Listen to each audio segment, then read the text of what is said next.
Hey guys, this is CMC Stamps. Trisha Williams with CMC Stamps stands for Color Me Crazy. And today I am coming to you to teach you a really cool card. Thank you for buying the bundle. Our international bundle includes 8 total videos, which I'm stoked about. Anyways, today I'm going to go through the start to finish of my Starry Night Winter Woods card, and I think it is so fun. One of my favorite cards that I put together. And one of the reasons I love it so much is because it's not just one technique, but I put about 4 different techniques in there for you guys. I'm going to show you how to spritz with some shimmer paint.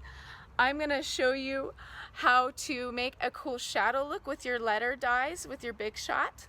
I'm going to show you how to use salt when you're watercoloring to make it an extra cool starry look. You can do it in other ways as well.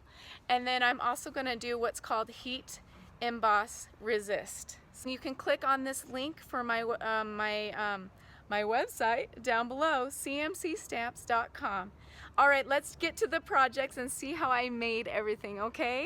Thanks for stopping in. Bye. Welcome to the full view to see how I made this stunning card. Okay, this card does have a couple steps, but the cool thing is that you're going to be learning 4 new techniques. And I added a lot of shimmer to it as well, so it sparkles. To see a full product list, please visit me at cmcstamps.com. And since I know that this is an international bundle, I will be sure to highlight all the measurements in both inches and centimeters. You'll also notice that there's a link to shop 24/7 if you live in the United States down below in the description. Okay, so I used the really pretty shimmer paint, and this shimmer paint is called Frost White. Stampin' Up! Used to carry these, and they're new to me, and there's 4 different kinds. You want to make sure that you shake it really well before each use. It happens to have a little shaker ball inside, so it makes a cool noise, a cool noise when you shake it. Our first step is to use the amazing shimmer paint and add it into a spritzer. And to do this, you just simply open the cap. See how the cap opens, and then you can unscrew and take off the lid. And then simply put in, I use 70% rubbing alcohol, and then 2 to 4 drops of paint and shake well. I really love that this paint goes a long way, so less is more in my opinion. Go ahead and put your cap back on and mix it up. The cool thing is that you can leave this inside your spritzer and then come back to it and shake it up and use it again. Okay, but just make sure that you shake it because the alcohol and the paint tend to separate over time. Okay, next thing is I want to show you how stunning this shimmer paint is. After I've embossed with my Big Shot machine, I was able to spray it, and I love using alcohol because it dries quickly. So if you had the choice between using alcohol or water, I'd highly suggest alcohol so that it will dry quicker. Okay, so we're going to emboss your cardstock in the Big Shot and spray it after and let it dry. Let me show you how to do this. Okay, I have cut my piece of cardstock out of Balmy Blue at 2 inches by 4.5 inches or 5 centimeters by 10 and 80 centimeters. I also use the Swirls and Curls embossing folder, and I have the number down below. And this one is in a smaller size of 4.5 by 6 3/16 inches or 11.43 centimeters by 15 and 72 centimeters. Okay, I wanted to show you another really pretty sample where I added on a little shimmer and shine with the paint and my spritzer. So in this example, I used the Frost White shimmer paint again, and I also used the Merry Christmas to All stamp set, which I heat embossed in silver. Now setting that aside, it's time to create the Starry Night background. I'm so excited.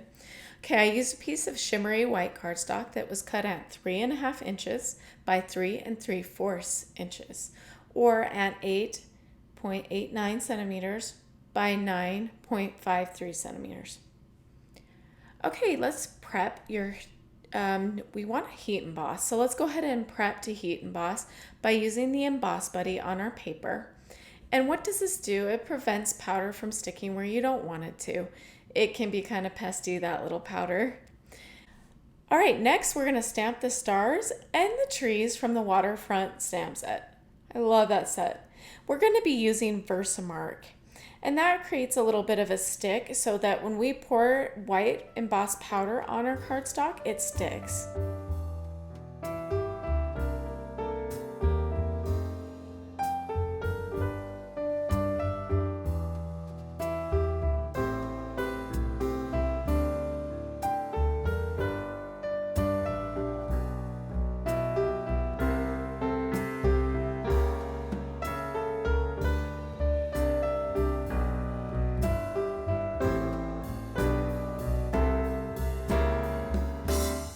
So let's go ahead and pour that white embossed powder on there.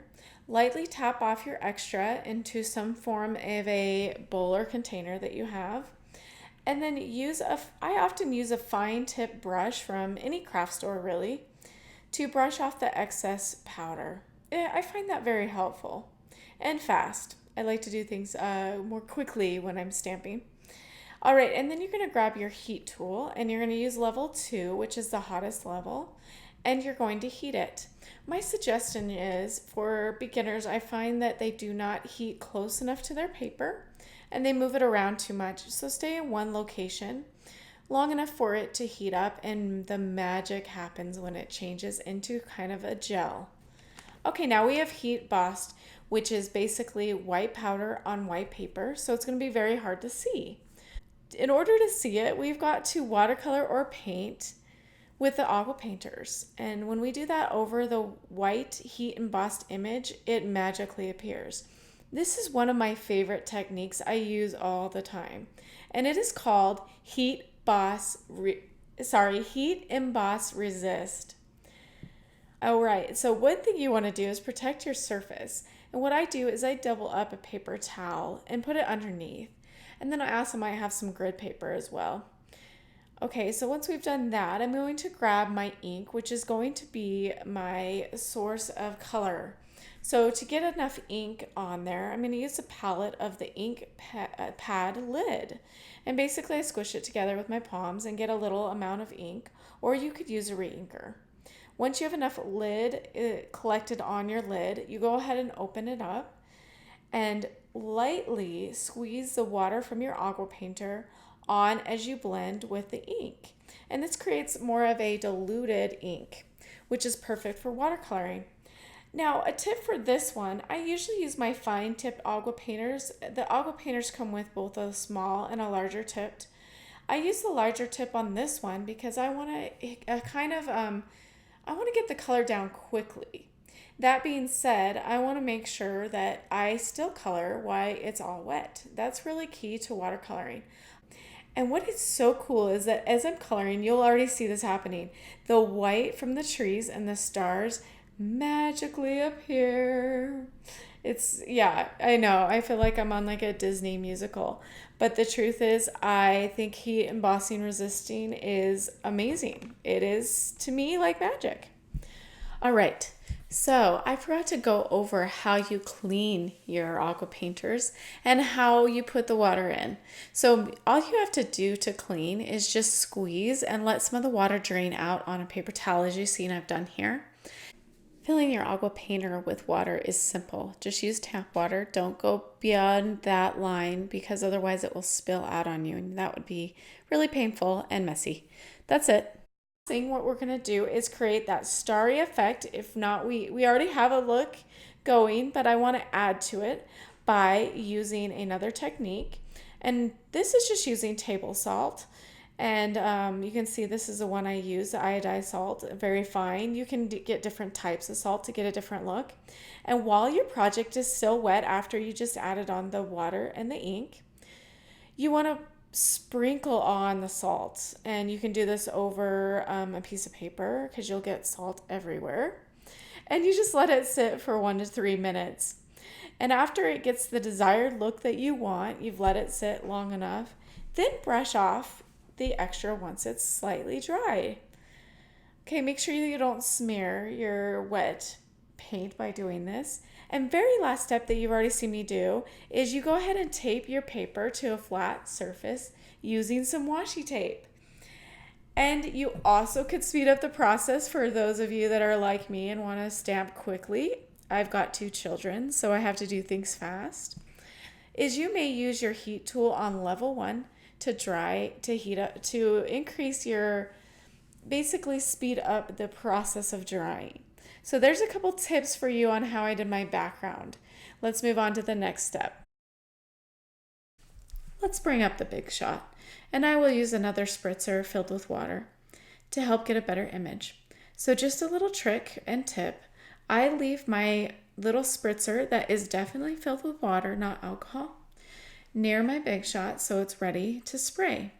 Why do I do this? Because when you spray your paper and then run it through the embossing folder, it tends to tear less or rip away at your paper less, and it also gives you a more defined embossed image.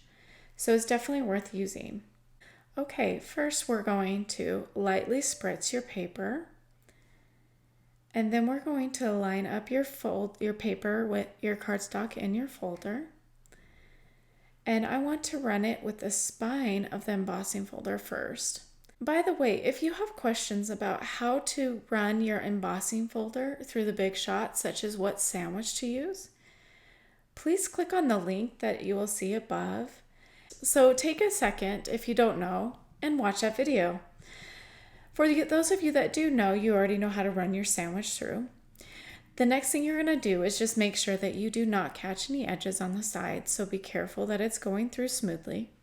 Run it through, and while it's still wet from the water, you can go ahead and spritz it with that shimmer alcohol mixture. Just make sure you shake it up beforehand. And then I like to tape down my paper on a flat surface and let it dry. So to do this, I use a little bit of washi tape, which I often, put on my clothing to take off some lint. And then I'm able to add the washi tape all around it and it will dry flat. It's a cool little trick of the trade I wanted to show you. Okay, let's move on. Our next step is to cut out our tree with the big shot. So the tree die that I'm using comes from In the Woods, and it is one of my favorites, to be honest. I love it. Also, I wanted to let you know a little sneak peek at the very end that stick around because I'm going to show you some of the swap cards that I received from other stampers recently. Okay, so going back to this technique, I cut out the holidays from the Merry Christmas dies, and you can see that I've shadowed them or layered them together, which is really cool. And then I also cut out the tree with sparkle glimmer paper. Gotta make it sparkly and fun. So I'll get to show you how I do that. Side little tip that I use is I do keep my dies stored on magnetic sheets. It's just so much easier, less mess. If you'd like to know more about that, you can click the link above to learn more about how I store my dies with a short little mini tutorial video on that.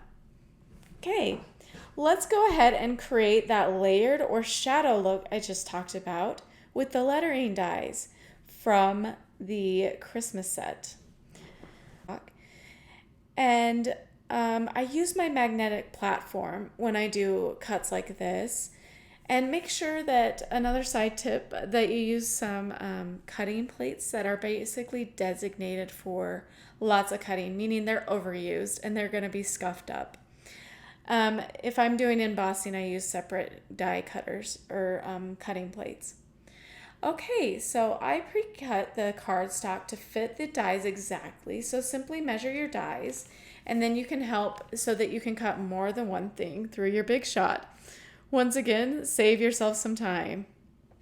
Okay, if you want to know all the tips, tricks, and all the cool things about running dies through the big shot, go ahead and click the link in the upper right.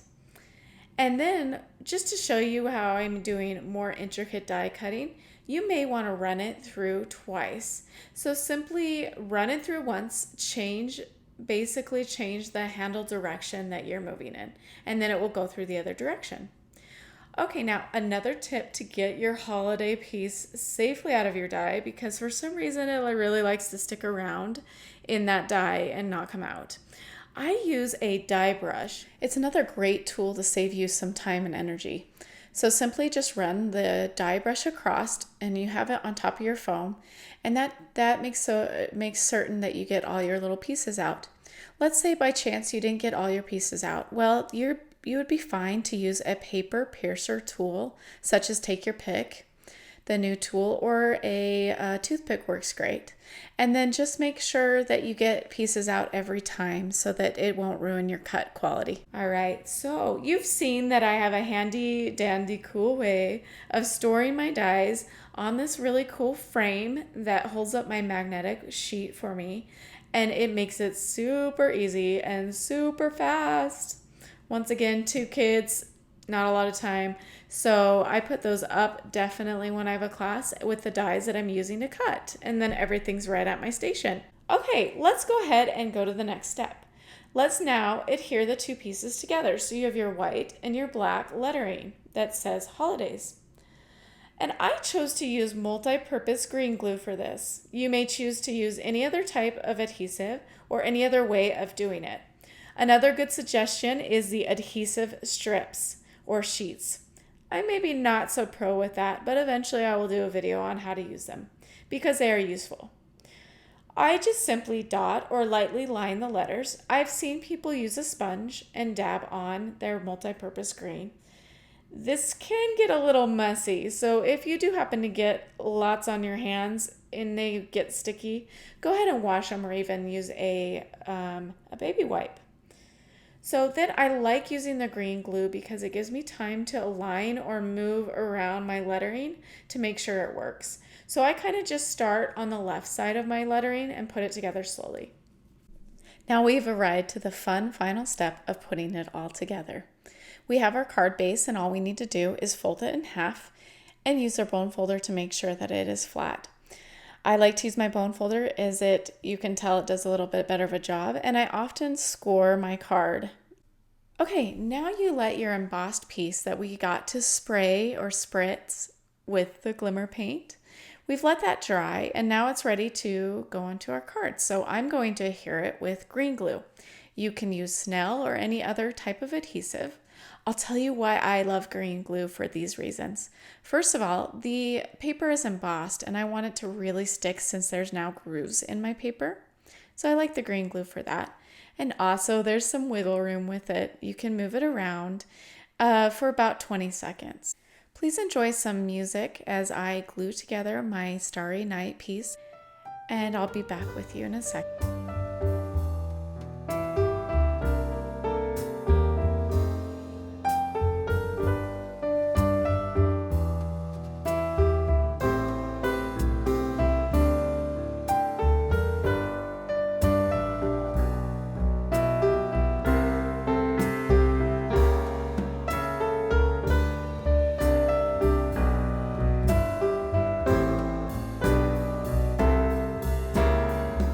Now let's talk ribbon. I love ribbon. And my favorite adhesive to use with ribbon is tear and tape. Why? It's so simple. It's really powerful. And it tends to keep my ribbon flat and nice and neat, which I love. So you can see that I've used a little bit of tear and tape, not very much. It's not going to cover the whole ribbon. And I'm going to take off the backing and go ahead and put it on my piece. Once everything's done, you need to make sure that you've done everything, because I accidentally forgot to emboss my trees and I put my ribbon on beforehand. Oops. Now I want to add dimension to my tree by just popping out each little branch. So see how I'm just moving along top to bottom and popping those out? You don't need to worry about the bottom ones. Those will be covered by your letters. And then just turn it around and add 3 little mini dimensionals.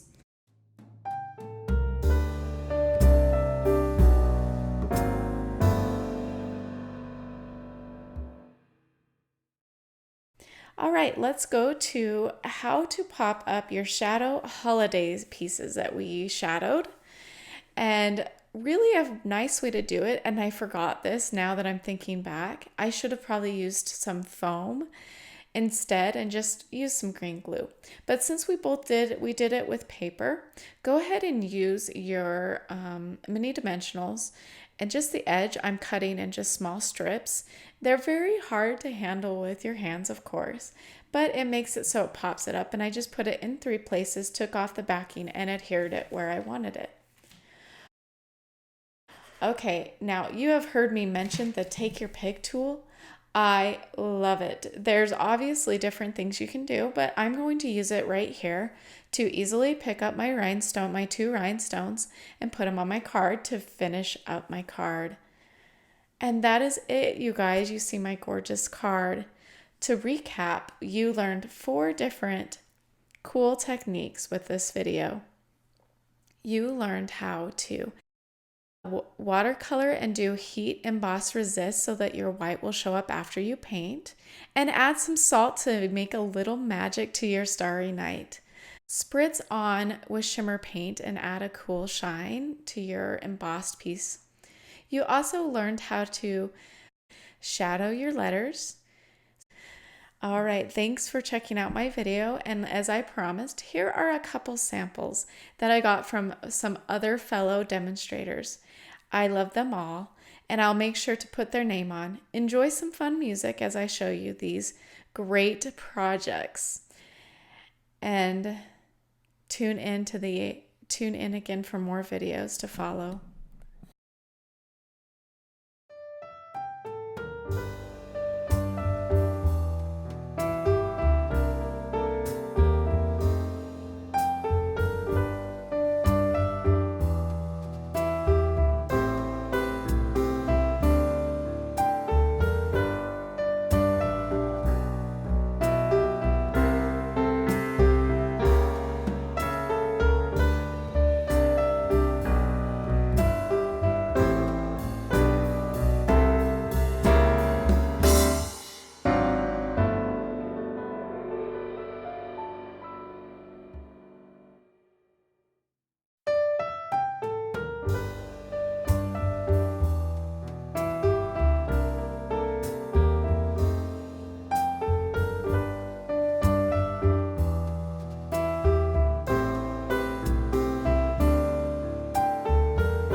Thanks for watching my video today. To recap, you can visit me anytime at cmcstamps.com. Thanks again for visiting. Bye, you guys.